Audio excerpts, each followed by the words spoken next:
जो चीजें आप आज इंटरनेट पे होते हुए देख रहे हो फलाना एक्सपोज हो गया, ढमकाना, जब मैं ये चीजें बता रहा था तब लोग भाषण दे रहे थे प्यार के ऊपर।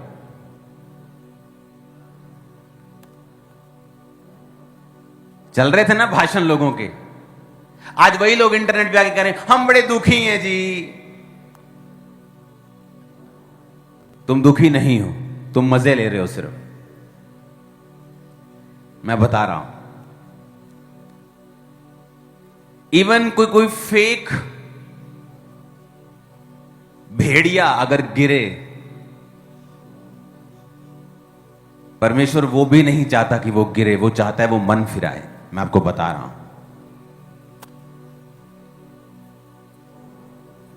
कोई पाप में जाकर गिर जाए और उसको सजा मिले तो परमेश्वर खुश नहीं है उसे सजा देके।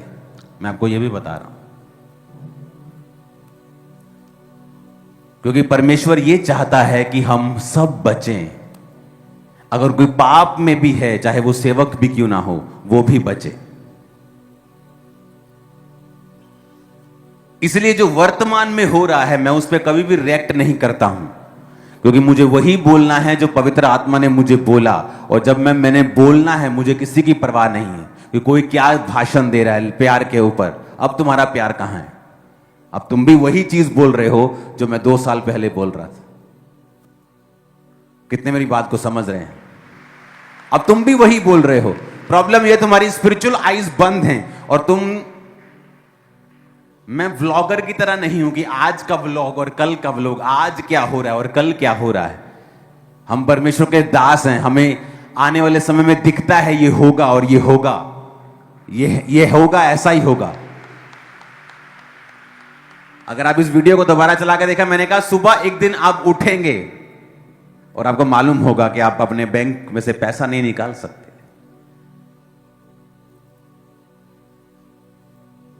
तब लोग सोचते हैं ऐसा कैसे हो सकता है, ये तो ऐसे होता है, इनकी इतनी गारंटीज होती हैं, ये तो ऐसे हो ही नहीं सकता है। क्योंकि आप परमेश्वर तब बोलता है जब उसका कोई भी संभावना नहीं होती, ताकि जब पूरा हो, परमेश्वर लोगों को पता हो कि ये कोई डेटा देखकर की गई प्रोफेसी नहीं है। ये तब बोला गया था जब सब कुछ साफ था कि इतनी बारिश होगी, इतनी बारिश होगी कि तेरे को जाने की जगह भी नहीं मिलेगी, भाग जा, अभी इतनी बारिश होगी। वैसा ही हुआ जैसे एलिया ने कहा था। कितने इन बातों को समझ रहे हैं? उसने तब नहीं कहा जब आधे बादल आ गए और सोचा अब बारिश हो सकती है।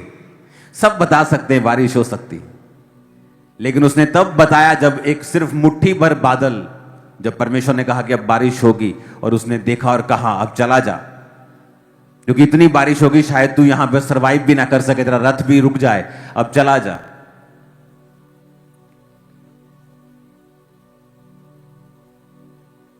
कुछ लोग गिरने पर किसी के आनंद मनाते हैं। क्या यह भी शैतानी नहीं है?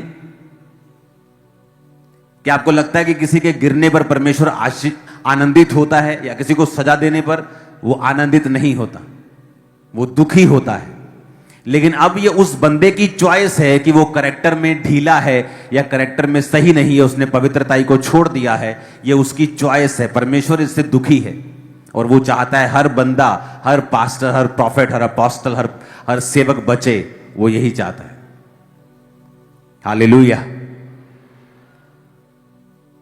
लेकिन लोग, अगुवाई करने वाले भी कई बार अंधे हैं। जब उनको सालों पहले बातें बताई जाती हैं, वो बोलते नहीं, इनमें प्यार नहीं है। अब वही बात तुम बोल रहे हो, अब अपने वचन को मैच कर लो जो तुमने 2 साल पहले कहा था। मैच नहीं होगा तुम्हारा, लेकिन मेरा वही है जो 2 साल पहले भी था और आज भी है।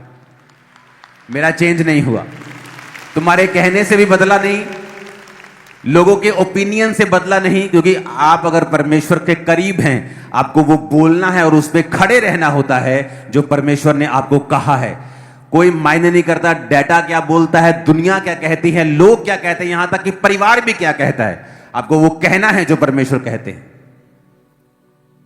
क्योंकि आप इमीडिएट उसका रिजल्ट क्या आता है, कई बार हम उस पर कॉन्सेंट्रेट करते हैं। लेकिन परमेश्वर का जो दर्शन और उसका विजन और उसकी जो योजना होती है वो लंबे समय के लिए होती है। लास्ट तक, जनरेशंस तक होती है। हालेलुया। आपको जितनी इंस्ट्रक्शंस दी गई हैं फाइनेंस के रिगार्डिंग, लाइफ के रिगार्डिंग, आने वाले समय में जो होने वाला है, जो हो रहा है, उसके रिगार्डिंग, अगर आप उन इंस्ट्रक्शंस को फॉलो ही करने लग जाए ना, आपकी लाइफ बेटर के बाद बेटर होगी। आप विक्टिम नहीं होंगे शैतान के, परिस्थितियों के, इकोनॉमी के, घटनाओं के, दुर्घटनाओं के। आप बचेंगे, आगे बढ़ेंगे। दलेरी आपका हिस्सा होगी, सामर्थ्य आपका हिस्सा होगी, और खुदावंद सिखाएगा आपको।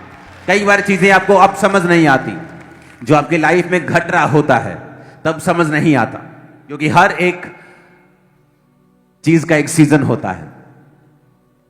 बाइबल कहती है जो परमेश्वर का भय मानते हैं, उसकी आज्ञाओं पर चलते हैं, वो बहती हुई नदियों के किनारे लगे के पेड़ की तरह है। लेकिन फल वो समय पे ही देता है। इसका मतलब ये नहीं कि नदी के किनारे लगा है तो हर टाइम फल लाएगा। परमेश्वर ने कहा वो अपनी ऋतु पर फलता है और फल देता है। और परीक्षा भी ऐसे ही होती है। अगर आप मसीह में हैं तो ऐसा, इसका मतलब ये नहीं कि हर टाइम आप परीक्षा में रहेंगे, लेकिन एक समय होगा जब आप आनंद मनाते हुए, इंजॉय करते हुए आगे बढ़ते हैं। एक समय होता है जब परीक्षाएं आती हैं। एक समय था जब परीक्षा आई कि जिस बिजनेस की मैं टेस्टिमनी दे रहा हूं, उस बिजनेस पे शैतान ने अटैक किया और उसको तबाह कर दिया। लाखों करोड़ों रुपया हमारी आंखों के ऐसे सामने जला और हम कुछ नहीं कर पाए। शहर में दंगे चल रहे थे, फायर ब्रिगेड्स नहीं आई, जितने सबमर्सिबल थे ऑन कर दिए, पाइप्स लगा दी, सब कुछ कर लिया, लेकिन वो कुछ नहीं बचा।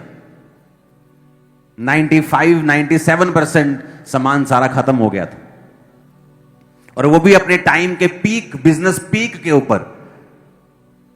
तो जिस परमेश्वर ने दिया वो ऐसा अलाउ क्यों करेगा कि वो चीज खत्म हो जाए। लेकिन कई बार परमेश्वर आपको परखता है और तब समझ नहीं आता।